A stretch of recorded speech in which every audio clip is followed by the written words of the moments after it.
ጤና ይስጥልኝ የተወደዳችሁ የቮይስ ኦፍ ራያ ቤተሰቦች እንደምን ውላችኋል? ታህሳስ 15 2018 ዓ.ም የቮይስ ኦፍ ራያ ዜናዎች ወደ እናንተ የምናደርስበት ሰዓት ላይ እንገኛለን። በቅድሚያም አርዕስተ ዜና።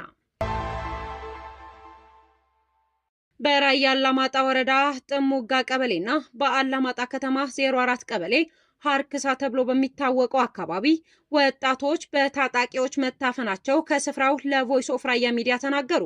የስልክ መረጃም አለን፣ በዝርዝር እናየዋለን። የትግራይ ጊዜያዊ አስተዳደር ጀነራል ታደሰ ወረደ ወደ ጦርነት ልንገባ እንችላለን ያሉት ንግግር እያነጋገረ ይገኛል። በዝርዝር እንመለከተዋለን። የፌዴራል መንግስትና የክልሉ ጊዜያዊ አስተዳደር የተፈናቃይ ወገኖች የፖለቲካ ቁማር መያዣ ከማድረግ እንዲቆጠቡ እናት ፓርቲ መግለጹንና ሌሎች ዜናዎች ይዘናል። ከእኛ ጋር ቆይታችሁ ያማረ እንዲሆን በአክብሮት እንጋብዛለን። በራያ አላማጣ ወረዳ ጥሙጋ ቀበሌና በአላማጣ ከተማ 04 ቀበሌ ሀርክሳ ተብሎ በሚጠራው አካባቢ ወጣቶች በታጣቂዎች መታፈናቸው ከስፍራው ለቮይስ ኦፍ ራያ ሚዲያ ተናገሩ። በትክክል አሁን ያለበትን ትንሽ ውጥርጥር ያለች ነገር ናት። ብዙ ልጆች አሉ፣ የኛ አካባቢ ወጣቶች ናቸው። ያው ከሌሊቱ 9 ሰዓት አካባቢ ታፍነዋል። የህወሓት ቡድን በተለያዩ የራያ አካባቢዎች የሃይማኖት አባቶች ወጣቶችን ማፈን ማዋከብና ማሸበሩ አጠናክሮ መቀጠሉን ከስፍራው ለቮይስ ኦፍ ራያ በስልክ ያደረሱን ሲሆን የደረሰን መረጃም ያመላክታል።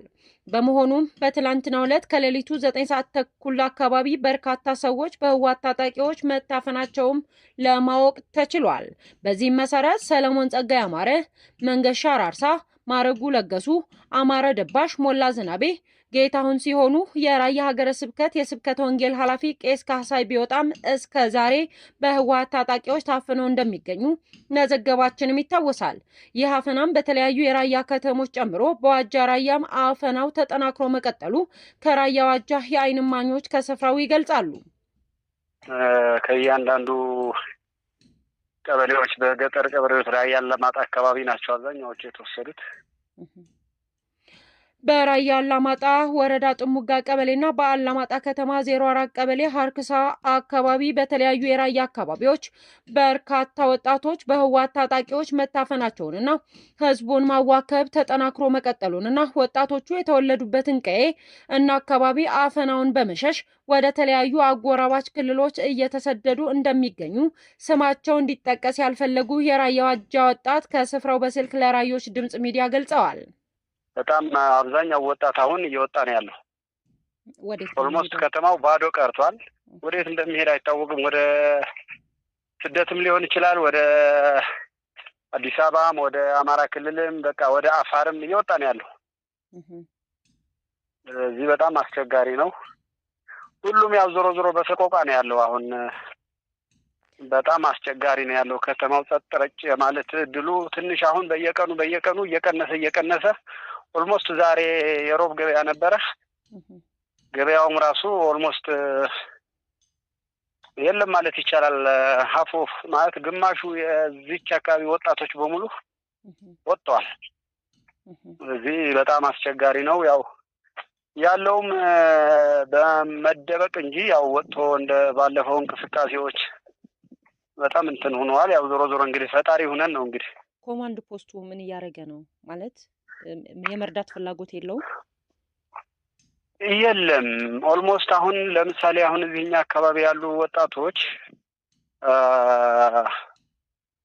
ተደራጅቶ ራሱ የመከላከል እንቅስቃሴዎች ቢያደርግም ራሱ ኮማንድ ፖስቱ ያው እንትን አይልም። እንዲደራጁ እንዲሰባሰብ ወጣቱ እንትን እንዲሆን ድምጽ እንዲያወጣ አይፈልግም እዚህ ከተማ ውስጥ ማለት ነው።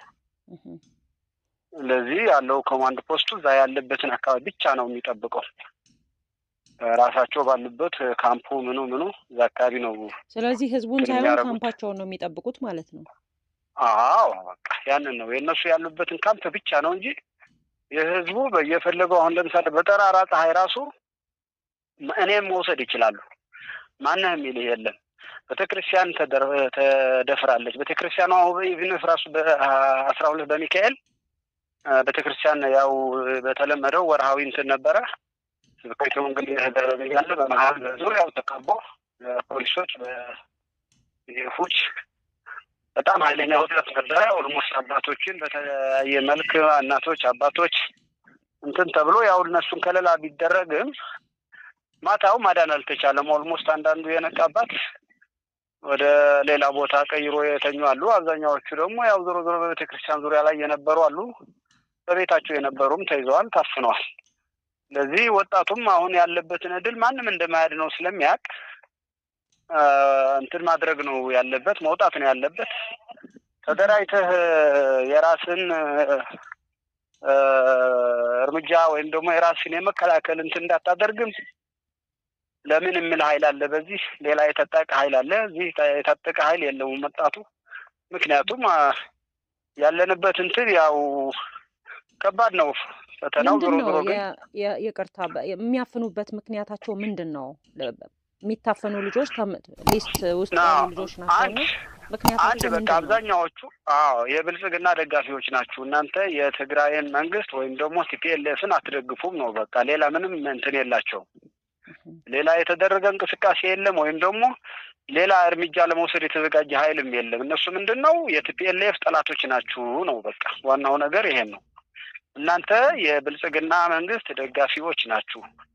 ስለዚህ የብልጽግና መንግስት የሚደግፍ ደግሞ እዚች ከተማ ውስጥ አይታይም፣ ውጡ ነው። ይሄ ምልክቱ ምንድን ነው? አንድ ይሄን የማስፈራራት አብዛኛው ወጣት ከዚህ ለቀው እንዲሄድ ነው። ሌላ አይደለም። ሌላ አጀንዳ የላቸውም።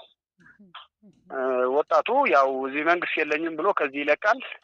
እዚህ ያለውን ደግሞ እንደገና ያው ያንዳንዱ ተቋማት ይዘው ያው እንደፈለጉት እናቶች፣ ህጻናት ማሸማቀቅ፣ ማሳደድ ነው እንጂ ሌላ ዓላማ የላቸውም።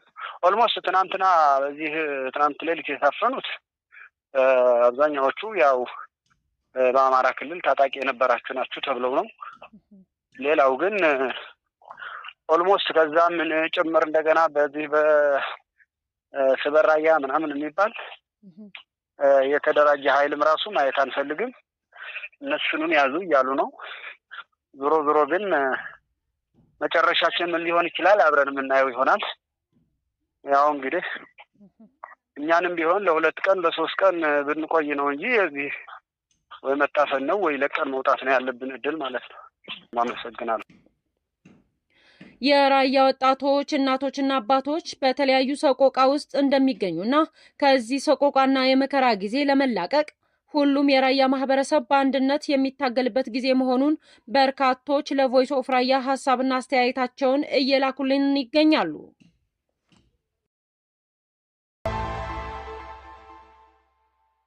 የትግራይ ጊዜያዊ አስተዳደር ጀነራል ታደሰ ወረደ ወደ ጦርነት ልንገባ እንችላለን ያሉት ንግግር እያነጋገረ ይገኛል። በዝርዝርም እንመለከተዋለን።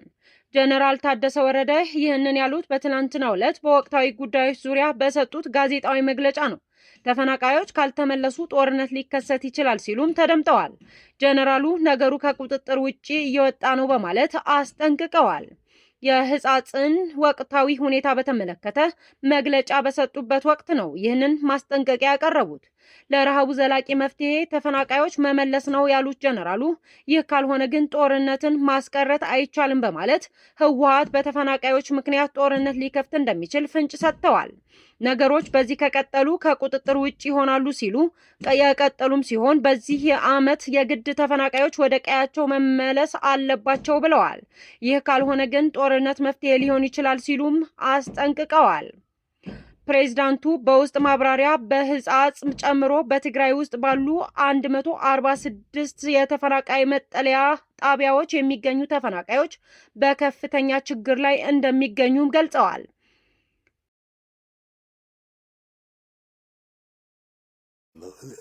عاوزين هذا لنا تحز لنا يا اخواتنا هذا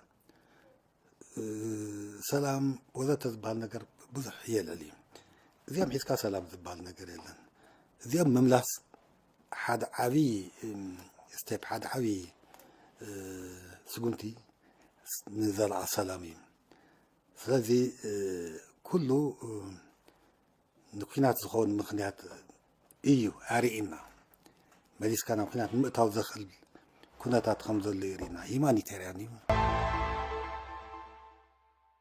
የፌዴራል መንግስትና የክልሉ ጊዜያዊ አስተዳደር የተፈናቃይ ወገኖች የፖለቲካ ቁማር መያዣ ከማድረግ እንዲቆጠቡ እናት ፓርቲ ገለጸ።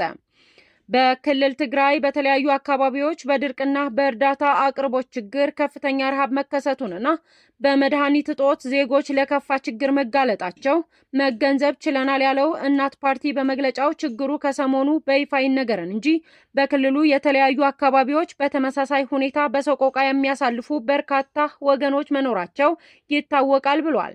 በተለይ በስደተኞች መጠለያ ያሉ በድርቅ ምክንያት ማምረት ያልቻሉ በአጠቃላይ ክልሉ እጅግ አውዳሚ ከሆነ ጦርነት ማግስት ውስጥ መገኘቱና መሰል ተፈጥሯዊና ሰው ሰራሽ ምክንያቶች ችግር መፈጠራቸው አይቀሬ በመሆኑ ቅድመ ጥንቃቄና ሰብአዊ ቀውሶች ሲከሰቱ አፋጣኝ የመፍትሄ አማራጮች ማስቀመጥና ከቁጥጥር ውጭ ከመውጣታቸው በፊት መድረስ ይገባ ነበር በማለት አስገንዝበዋል። አሁን ላይ በተለይ ሕጻጽ በሚባለው መጠለያ ጣቢያ ያሉ ዜጎች በረሃብና መድኃኒት እጦት ከፍተኛ ጉዳት እየደረሰባቸው በመሆኑ መላው ኢትዮጵያውያን ተረባርበን የዕለት ጉርሳቸውንና በዘላቂነት የሚቋቋሙበት ሁኔታ በመፍጠር ቅድሚያ የሚሰጠው ተግባር ሆኖ አግኝተነዋል ያለው እናት ፓርቲ በመግለጫው ነው።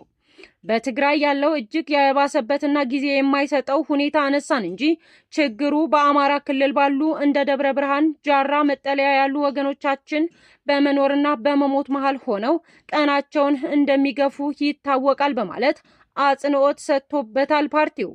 ስለሆነም ያለው የእናት ፓርቲ መግለጫ በውጭም በውስጥም ያሉ ኢትዮጵያውያን፣ ዓለም አቀፍ ረጂ ተቋማት፣ የፌዴራል መንግስትና የክልሉ ጊዜያዊ አስተዳደር እነዚህን ወገኖች የፖለቲካ ቁማር መያዣ ከማድረግ እንዲቆጠቡ፣ እርዳታዎች በቀናቸው እንዲሰጡና እንዲሁም ወይ ዳግም ግጭት የሚያስገቡ አባባሽ ምክንያቶች ከመስጠት እንዲቆጠቡ በአደራ ጭምር እናሳስባለን በማለት የእናት ፓርቲ መግለጫ አስገንዝበዋል። መንግስት ለሕጻጽ ተፈናቃዮች ሰብአዊ አቅርቦት አላቀረበም መባሉን አስተባበለ። ለተፈናቃይ ማህበረሰብ የሚላከው ድጋፍ ለታለመለት ዓላማ ብቻ መዋሉንም የማረጋገጥ ክፍተት አለን ብሏል። በትግራይ ክልል ሰሜናዊ ምዕራብ ዞን አስገደ ወረዳ ሕጻጽ ጊዜያዊ መጠለያ ጣቢያ የሚገኙ ተፈናቃዮች የሰብአዊ ድጋፍ አቅርቦትን በተመለከተ የተሰጠ መግለጫ ነው።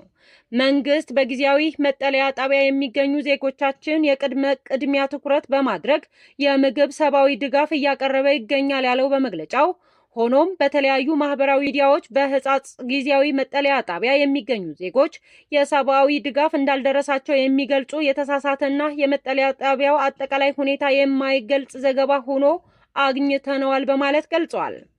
በአስገደ ወረዳ ሕጻጽ ጊዜያዊ መጠለያ ጣቢያ ባለፉት 4 ወራት የተደረገውን ድጋፍ በቁጥር ለመግለጽ ለ14413 ዜጎች ድጋፍ ሲደረግ ቆይቷል ያለ ሲሆን በተጨማሪም ከአጎራባች መጠለያ ጣቢያ የሚገኙ ዜጎች ጨምሮ በመስከረም ወር 16775፣ በጥቅምት ወር 18290፣ በህዳር ወር 17813 እንዲሁም በታህሳስ ወር የሚያስፈልገው ለ14413 ዜጎች የሚያስፈልገው ምግብ ተሰራጭቷል በማለት አስገንዝቧል።